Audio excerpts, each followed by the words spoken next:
ডিভোর্সের পর বা তালাকের পর স্বামী স্ত্রী আবার একসাথে হতে হলে কি করণীয়, এই প্রশ্নটা আমাদের কাছে অনেক মা বোনেরা করে থাকেন, অনেক ভাইয়েরাও কিন্তু এই প্রশ্নটা আমাদেরকে করে থাকেন। তালাকের পর আপনি একসাথে আবার বিয়ে করতে পারবেন কিনা, ইনশাল্লাহ সবগুলো প্রশ্নের উত্তর কিন্তু আজকে পেয়ে যাবেন।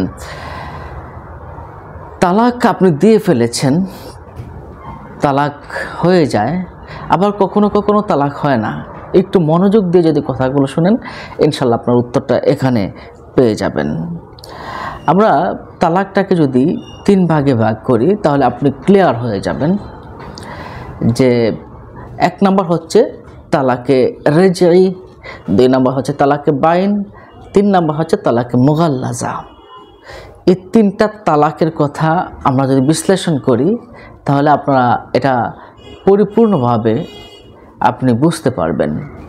তালাকের রেজাই মানে হচ্ছে যে তালাকটা আপনি তাকে 1 বা 2 তালাক উচ্চারণ করে দিয়েছেন, তাহলে এটা পরিবর্তনযোগ্য, অর্থাৎ এই তালাকের দেওয়ার পরে আপনি তাকে আবার ফিরিয়ে আনতে পারবেন। 1 তালাক দিলেন অথবা 2 তালাক দিলেন, এই ক্ষেত্রে তাকে কিন্তু আপনি ফিরিয়ে আনতে পারবেন।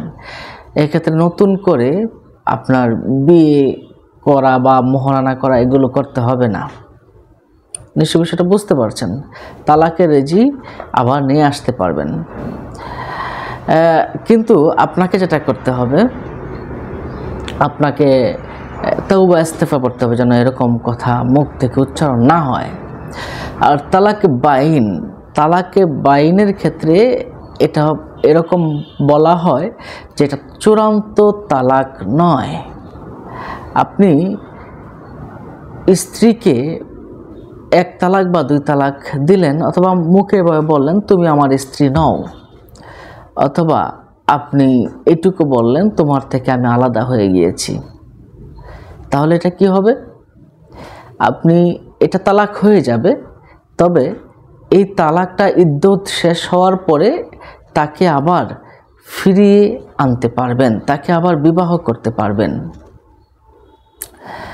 তো সেই ক্ষেত্রে আপনার কিন্তু আবার তাকে কি করতে হবে? কাবিননামা করতে হবে, আবার মোহরানা দিতে হবে। হ্যাঁ, তো এই সমস্ত কাজগুলো কিন্তু আপনাকে করতে হবে, এটাকে তালাকে বাইন বলা হয়। ইদ্দত শেষ হলে আবার তাকে বিবাহ করতে পারবেন। আরেকটা তালাক হলো তালাকে মুগাল্লাজা। তালাকে মুগাল্লাজা হলো চূড়ান্ত তালাক, এরপরে আর কোনো কথা থাকে না। 1 তালাক, 2 তালাক, 3 তালাক, সব তালাক আপনি দিয়ে ফেলেছেন, চূড়ান্ত তালাক। তালাকে বাইনের ক্ষেত্রে আপনি উলামায়ে কেরামদের কিছু মত পার্থক্য রয়েছে, কিন্তু তালাকে মুগাল্লাজা যেটা চূড়ান্ত তালাক, এই ক্ষেত্রে কোনো মত পার্থক্য নেই, তালাক হয়ে গেছে। 1 তালাক, 2 তালাক, 3 তালাক এভাবে আপনি দিয়েছেন। তবে মনে রাখবেন, আপনি যদি গর্ভাবস্থায় আপনি তালাক দিলে তালাক হবে না। নিশ্চয়ই বিষয়টা বুঝতে পারছেন। বাচ্চা হায়েজ অবস্থায় দিলেও এটা কার্যকরী হয় না, এবং আপনি যদি নেফাস অবস্থায় দেন সেটাও কার্যকরী হয় না। কিন্তু এর ভিতরে মত পার্থক্য রয়েছে। আপনি যদি তালাকটা দিয়েই ফেলেন, একদম চূড়ান্ত তালাক, একদম আপনি হালকা রাগে হোক বা আপনি সজ্ঞানে আপনি তালাক দিয়েছেন, 1 তালাক, 2 তালাক, 3 তালাক দিয়ে ফেলেছেন, তাহলে এই তালাকটা একদম চূড়ান্ত তালাক। এই তালাকের মাধ্যমে আপনার স্ত্রীকে ফিরিয়ে আনতে পারবেন না। তবে ফিরিয়ে আনার কিছু মাধ্যম আছে। এই মাধ্যমটা হলো, আপনি আপনার স্ত্রীকে তালাক দিয়েছেন, ইদ্দত পূর্ণ হওয়ার পর আরেক জায়গায় বিয়ে বসেছে, এটা কোনো হিল্লা নয়, হিল্লা জায়েজ নেই। অন্য জায়গায় বিয়ে বসেছে, ইচ্ছাকৃতভাবে ওই স্বামী মারা গেল অথবা তার কাছ থেকে তালাক নিয়ে নিল, তখন কেবলমাত্র আপনার ওই তালাক প্রাপ্তা স্ত্রীকে আপনি বিবাহ করতে পারবেন। নিশ্চয়ই বুঝতে পারছেন। 1 তালাক, 2 তালাক, 3 তালাক যদি দেওয়া হয় তাহলে আপনাকে হালাল করে নিতে হবে। এটা হলো অন্য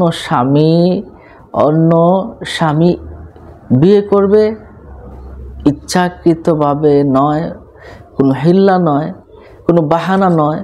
বাহানা ছাড়া যদি সে তালাক হয়ে যায় তাহলে কেবলমাত্র আপনি বিয়ে করতে পারবেন। নিশ্চয়ই বিষয়টা বুঝতে পারছেন। আবার অনেকেই এই প্রশ্নটা আমাদের কাছে করে থাকেন যে রাগ অবস্থায় তালাক হবে কি না। দেখুন, রাগ অবস্থায় তালাক এমনটা যদি হয় যে হালকা রাগ আছে কিন্তু তার বিচার বুদ্ধি আছে, সে কি বলছে, সে কি করছে, অবস্থাতে তালাক দিয়ে তালাক হয়ে যাবে। আর মাঝারি রাগ, যেটা অনেক বেশি রাগ হয়েছে, তীব্র রাগ হয়েছে কিন্তু তার মেধা বুদ্ধি বিবেচনা এখনও ঠিক আছে, এমনটা যদি হয় তাহলে কিন্তু আপনি আপনার নিকটস্থ কোনো মুফতির কাছ থেকে এই বিষয়টা বিস্তারিত বুঝে নেবেন। এখানে বিশ্লেষণযোগ্য কিছু মাসালা রয়েছে।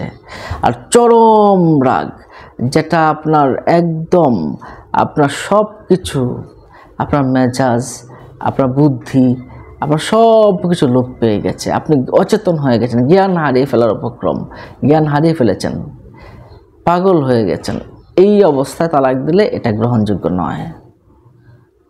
সম্মানিত দর্শক শ্রোতা, নিশ্চয়ই বিষয়টা বুঝতে পারছেন।